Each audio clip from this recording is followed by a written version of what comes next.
नमस्कार. Royal kitchen मराठीमध्ये आपले सर्वांचे मनापासून स्वागत. आज आपण कटाची आमटी बनवणार आहे. जी आमटी सणावाराला पुरणपोळी बरोबर केली जाते. अगदी पारंपरिक पद्धतीची ही आमटी आहे. चवीला तर अगदी अप्रतिम इतकी सुंदर लागते.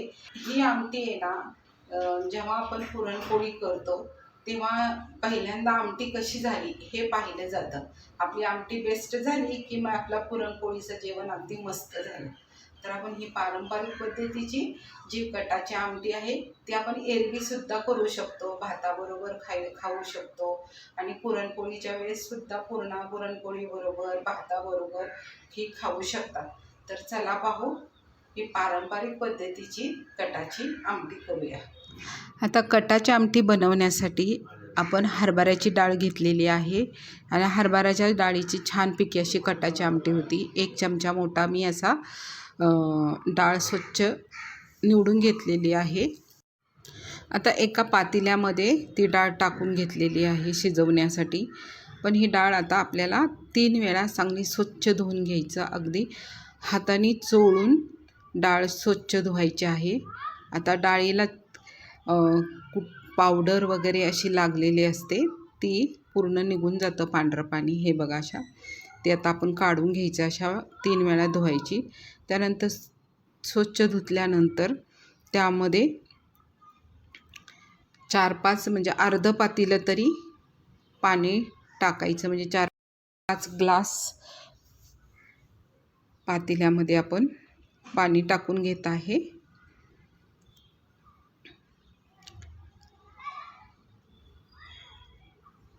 आता किंवा कुकरमध्ये शिजवली तरीही चालते, म्हणजे पटकन शिजली जाते.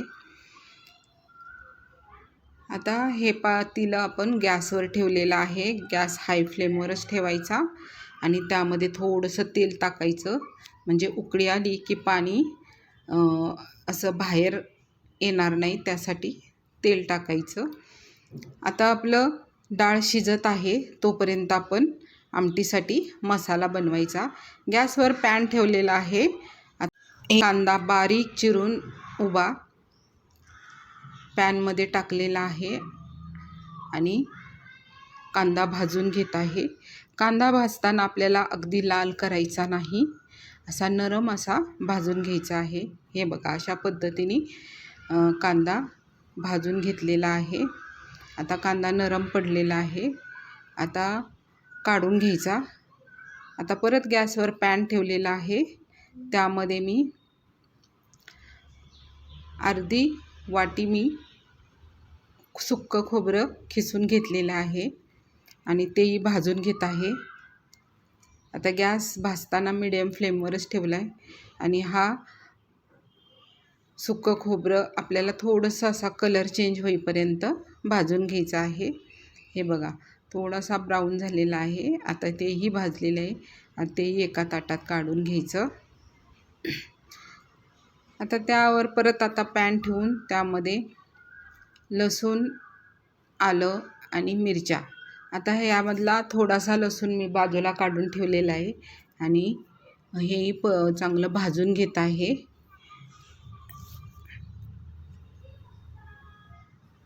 आता मसाला चांगला भाजला गेला की आपली आमटी पण एकदम मस्त होते. आता तेही काढून घेत आहे गॅस बंद करून.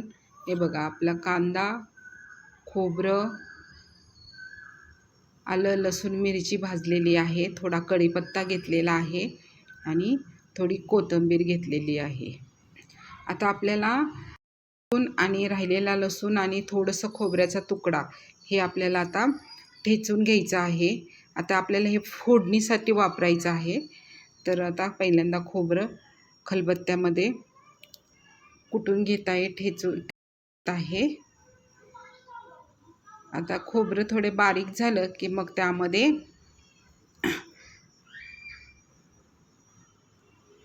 लसूण टाकून घ्यायचा.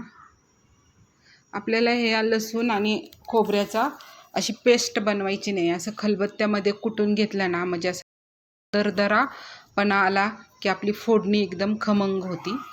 आता हे बघा एकदम मस्त असे आपण ते दोन्ही खलबत्त्यात कुटून घेतलेले हे आणि कुटल्यानंतर हे एका वाटीमध्ये काढून घ्यायचं.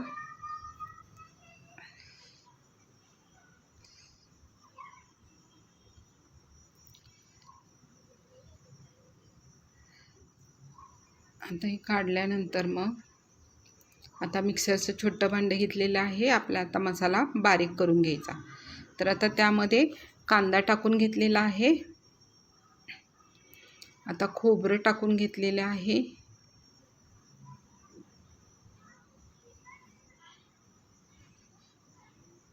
आणि आलं लसूण मिरची हे टाकून मिक्सरला चांगलं बारीक करून घ्यायचं. त्याची पेस्ट तयार करून घ्यायची आणि थोडीशी कोथिंबीर टाकायची म्हणजे कलर एकदम त्याला चांगला येतो.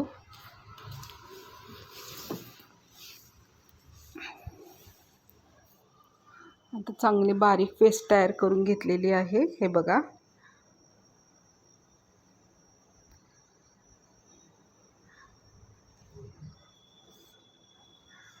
आता त्यानंतर काय करायचं, आपली डाळ शिजली का पाहायचं. डाळीचं झाकण काढून घेतलेलं आहे. त्यामध्ये आता डाळ शिजली का बघून घ्यायचं. हे बघा, थोडीशी अजून आपल्याला शिजलेली आहे, पण अगदी गाळ अशी शिजलेली नाही आहे. तर आता थोडंसं आता परत शिजून घ्यायचं पाणी टाकून. आता हे पाणी मी गरमच टाकलेलं आहे, थंड पाणी नाही टाकायचं. गरम पाणी करून परत झाकण लावून डाळ शिजून घ्यायची आहे. जरा 10 मिनिटं डाळ शिजून घेऊया. आता डाळ शिजलेली आहे का नाही पाहायचं. तर हे बघा, एकदम गाळ झालेली आहे डाळ. आता हे गॅस बंद करून ठेवलेला आहे. आता त्याच्यावर जे पाणी आहे ना ते पहिल्यांदा काढून घ्यायचं. म्हणजे आपल्याला भाजीला आमटीला हे पाणी वापरायचं आहे. आता मी जाळी घेतली, त्याच्यावर आता पाणी काढून घेतलेलं आहे. आता ही डाळ भरपूर झालेली आहे, डब्बल झालेली आहे. पण आता मी 5 लोकांचं जेवण बनवणार आहे, 5 लोकांसाठी आमटी. तर तेवढीच मी डाळ घेत आहे. जास्त डाळ घेतली की मग आमटी फार घट्ट होती. म्हणून आज आपल्या अंदाजाप्रमाणे माणसं किती त्याप्रमाणे आपण डाळ घ्यायची. आता मी ही 3 चमचे डाळ घेतलेली आहे. आता ती परत खलबत्त्यामध्येच कुटून घेत आहे. मिक्सरमध्ये काढलं तरीही चालतं, कारण बारीक होणं महत्त्वाचं आहे. आता ती डाळ त्या आपण जे पाणी गाळून घेतलं आहे त्यामध्येच आता हे डाळ टाकून द्यायची. हे बघा आता. आणि सर्व डाळ टाकल्यानंतर परत एकदा चमच्यानी चांगलं मिक्स करून घ्यायचं आहे. हे बघा, अशा पद्धतीने. आता गॅसवर आपण पातेलं ठेवलेलं आहे. आता तेल जरा जास्त लागतं. मी 3 चमचे तेल टाकलेलं आहे, कारण खमंग अशी आपल्याला कटाची आमटी करायची आहे. तेल थोडं जास्तच लागतं. आता तेल तापलं की त्यामध्ये पाव चमचा मोहरी टाकून घेतलेली आहे. आता मोहरी चांगली तडतडली की त्यामध्ये पाव चमचा जिरे टाकून घ्यायचं. जिरेही चांगले तडतडले की त्यामध्ये आपण घेतलेला कढीपत्ता घ्यायचा. आपण कढीपत्ता टाकल्या झाकण लावायचं, म्हणजे त्याचा वास आतमध्येच दरवळला पाहिजे. आणि आत्ता आपण कुटून घेतलेले लसूण आणि खोबरं हे आपण टाकलेलं आहे. आता हे चांगलं झाकण लावूनच ते तळून घ्यायचं आहे. हे बघा, म्हणजे त्याचा स्वाद त्याच्यामध्येच उतरतो, बाहेर जात नाही. मस्त असं तळलं गेलेलं आहे. आता त्यामध्ये आपण जो बारीक केलेला आहे मिक्सरमध्ये तो मसाला टाकून घ्यायचा आहे। मसाला चांगला तळून घ्यायचा आहे। आता त्याच्यावर झाकण लावायचा, 2 मिनिटं चांगला शिजून द्यायचा आहे। म्हणजे अगदी तेल सुटेपर्यंत असं शिजून द्यायचं आहे। आणि आपलं थोडंसं पाणी राहिलं होतं मिक्सरला, तेही टाकून घेतलं आहे। आता चांगला शिजून देत आहे 2 मिनिटं। आता हे बघा वर असं तेल आलेलं आहे, म्हणजे आपला मसाला एकदम चांगला शिजलेला आहे। आता त्यामध्ये काय करायचं, मसाले टाकून घ्यायचे आहेत। तर आता त्यामध्ये 1 चमचा लाल तिखट टाकलेला आहे, अर्धा चमचा गरम मसाला टाकलेला आहे आणि अर्धा चमचा धने पावडर टाकलेली आहे।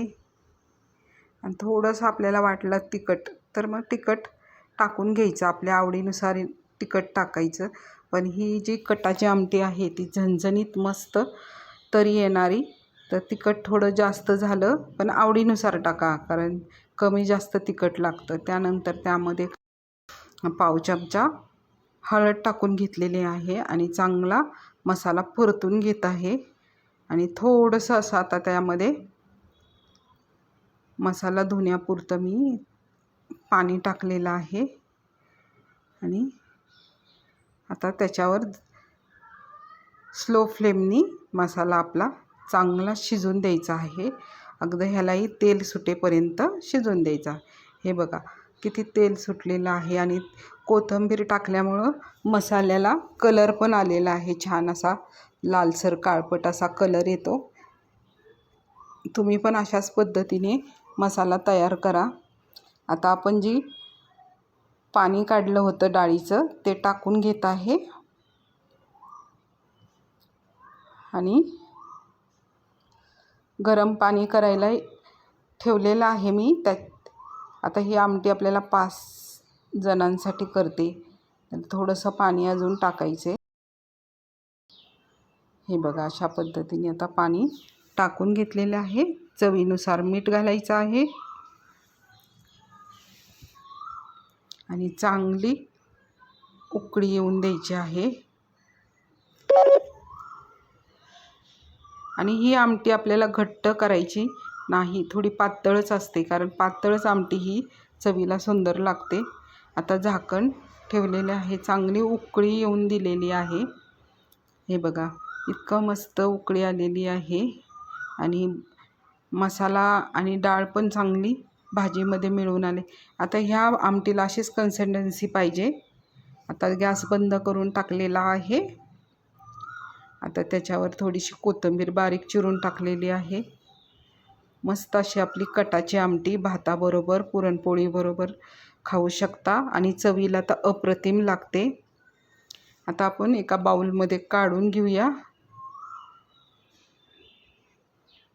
आता तुम्हाला हा व्हिडिओ आवडला असेल तर प्लीज एक लाईक करा, सबस्क्राईब करा, म्हणजे छान छान रेसिपीचे नोटिफिकेशन तुमच्यापर्यंत येईल।